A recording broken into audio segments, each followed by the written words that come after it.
All right, you guys, welcome back to another Battlefield 2042 news video. Today is going to be an interesting one, so definitely stick around to the end of the video because you guys are not going to want to miss it. So we've got the brand new weekly missions that just went live. A brand new featured experience playlist update has just been released, as well as a fan favorite mode returning. We've got some news regarding Portal XP, and things might have just gotten worse for Battlefield 2042. Hey, what's up, everyone? Wes here. Welcome back to another BF 2042 news video. And to get things started, this week's weekly missions have just been released. According to Kevin Johnson, the community manager, they tweeted out that week 6 of our weekly mission set is now underway on Battlefield 2042. Each week you'll be tasked with completing a set of goals, and upon completion you'll earn a new cosmetic reward. This week, grab yourself the Great Outdoors epic skin for McKay. The image that they posted said this: weekly mission, complete the following steps to unlock the Great Outdoors epic skin for McKay. 30 times revived by squad mates or squad mates revived, which grants you 5,000 XP. Teammates health replenished, and you have to complete 2,000, which also grants you 5,000 XP. And then you have to get 50 kills or kills assisted, which also grants you 5,000 XP. Now, as I've stated for the last 4 weeks, I think these current weekly missions are a little bit too easy, and I would love to see a tiered system for the weekly challenges. Which takes us to our next bit of news. According to Battlefield Bulletin, they tweeted EA DICE is looking to add more variety and difficulty to the weekly challenges later down the line. But for now, they're going to remain the same way they are because of these 2 reasons. 1, to onboard new players, and 2, to ensure everyone has a chance, skill types, and busy lifestyle to actually complete the missions. Which is why I've been stating for a long time that there needs to be a tiered system, which grants you more experience for completing the same style of missions. But who knows, maybe they've got a better system that they're going to release in the future. At this point, though, the current missions and weekly challenges are not difficult at all, and they definitely need an overhaul to give people stuff to do throughout the week. Next up, we've got some news regarding the Battlefield Portal featured experiences, and the Battlefield Direct Communication has tweeted out for the first time since December 17th, and they said this, and I quote on Twitter: 2042 Rush and Rush of Ages will return later today as featured experiences in Battlefield Portal. They return alongside Conquest of Ages and Run, Stop, Kill, Repeat by 2 Angry Gamers. I'm glad the Direct Com is actually tweeting out again.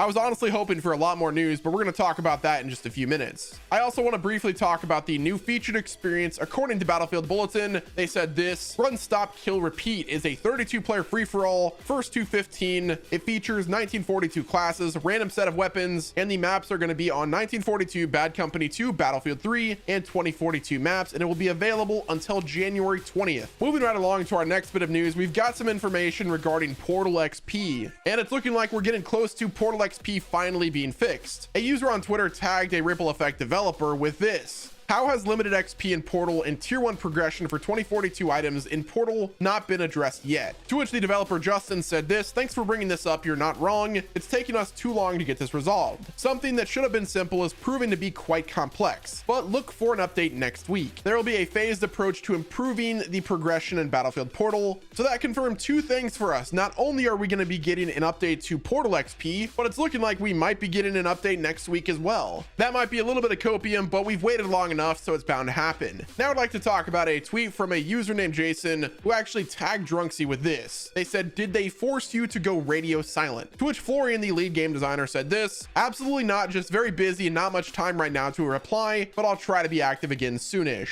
Next up, I'd like to talk about a tweet from Tom Henderson that might prove to be a blessing in disguise. But according to Tom, a Battlefield 2042 cheat provider is suspending its services to the game, and no, it's not because of anti-cheat, it's because the game's performance makes the cheat not work properly, which is kind of hilarious whenever you think about it, but it's actually a good thing. My question is, who actually cheats in video games anymore? We're not playing MW2 with the dumb 10th prestige lobbies and the global thermonuclear war game mode that was actually turned out to be pretty fun, but I digress. Now let's talk about the biggest topic of the day, and that is that Battlefield 2042 just got worse. Right now, we have not had an update since December 9th of 2021. We are nearing the middle of the month in January, and we have still not gotten another update. There is so many glaring issues and problems with this game that the player count is going almost non-existent. I'm actually having a hard time jumping into lobbies because of how slow they're filling up. And the lobbies that do fill up, there's a lot of bots that I'm killing, which is not cool at all. The only way that they're going to be able to turn things around is, 1, their communication. The fact that the Battlefield Direct Communication Twitter went radio silent for almost an entire month is absolutely unexcusable. I've said this before and I'm going to say it again. We have still not gotten a public statement or an apology from EA, DICE, or Ripple Effect or any other developer or or publisher. Even Call of Duty just released a statement today apologizing for the current state of Warzone and Call of Duty Modern Warfare, Black Ops Cold War, and Vanguard. If Call of Duty knows that it is no excuse for their game to be in the current state that it is, then Battlefield should know as well. They need to address the community. They need to release updates for their game, because without active communication and updates for this game, then Battlefield 2042's player count might not make it until season 1. If their goal was to monetize this game through microtransactions, then the only way that that successfully happens is if they have a game that's working and an active player base that is happy with the state of the game. I think a lot of people can agree that Battlefield 2042 has the potential of being a good game. The gunplay is pretty solid. The current complaints right now are lack of legacy features like a scoreboard and voice chat, although those are kind of mandatory features that makes Battlefield what Battlefield is. The overall lack of content and updates, the bugs, glitches, and performance issues. If they don't fix and address those issues in a timely manner, then I don't even know if Battlefield 2042 can even be salvaged. I really don't want EA to abandon this game, but at this point I fear that that might be a possibility. I'm really hoping we get an update next week, because if we don't, then that will be the biggest mistake this game has made since launching it in the state that it was. But guys, that's gonna wrap it up with today's Battlefield 2042 news. If you enjoyed this video, do me a favor, leave a like, subscribe to the channel with your notifications on, and don't forget to check back again tomorrow for another Battlefield 2042 news video.